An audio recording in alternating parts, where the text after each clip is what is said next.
இன்றைக்கி மஞ்சள் பூசணிக்காய் வச்சு ஒரு ஸ்வீட் ரெசிபி பார்க்கலாமா? அதுக்கு மஞ்சள் பூசணிக்காவோட தோலை நீக்கிட்டு சின்ன சின்னதாக கட் பண்ணிவிட்டு குக்கரில் போட்டுக்கோங்க. அதோட 2 ஏலக்காய், கொஞ்சோண்டு சர்க்கரை, அதோட ஒரு பிஞ்சு உப்பு, தண்ணி போட்டு 3 விசில் விட்டு நீங்கள் எடுத்து வச்சுக்கோங்க.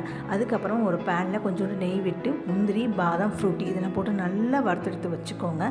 அதுக்கப்புறமா குக்கரை ஓப்பன் பண்ணிவிட்டு நம்ம வேக வச்ச தண்ணியை எடுத்து ஓரமாக எடுத்து வச்சுக்கோங்க. அதுக்கப்புறம் இந்த மஞ்சள் பூசணிக்காவை நல்லா மசிச்சுக்கோங்க. மசிச்சதுக்கப்புறமா ஓரமாக எடுத்து வச்சுக்கோங்க.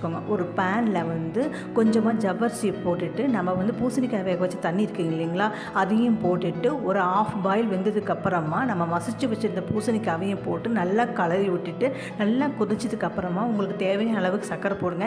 ஏற்கனவே நம்ம பூசணிக்காயிலே சர்க்கரை போட்டு வேக வச்சனால உங்களுக்கு தேவையான அளவுக்கு சர்க்கரை போட்டு நல்லா கொதிக்கணும். பச்சை வாசம் போகிற அளவுக்கு நல்லா கொதிச்சதுக்கப்புறமா ஸ்டவ்வை ஆஃப் பண்ணிடுங்க. ஆஃப் பண்ணதுக்கப்புறமா 1/2 கப் பால் போட்டு நல்லா கலரி விட்டதுக்கப்புறமா நம்ம வறுத்து வச்சுருந்த முந்திரி, பாதாம், ஃப்ரூட்டி இதெல்லாம் போட்டு நல்லா கலரி விட்டுட்டிங்க அப்படின்னா சூப்பரான எம்மியான ஹெல்த்தியான ஸ்நாக்ஸுங்க. வீட்டில் இருக்கிற குழந்தைங்களுக்கும் பெரியவங்களுக்கும் செஞ்சுக்கணும் ரொம்ப ரொம்ப பிடிக்குங்க. பிடிச்சா லைக் போடுங்க, சப்ஸ்கிரைப் பண்ணுங்கள்.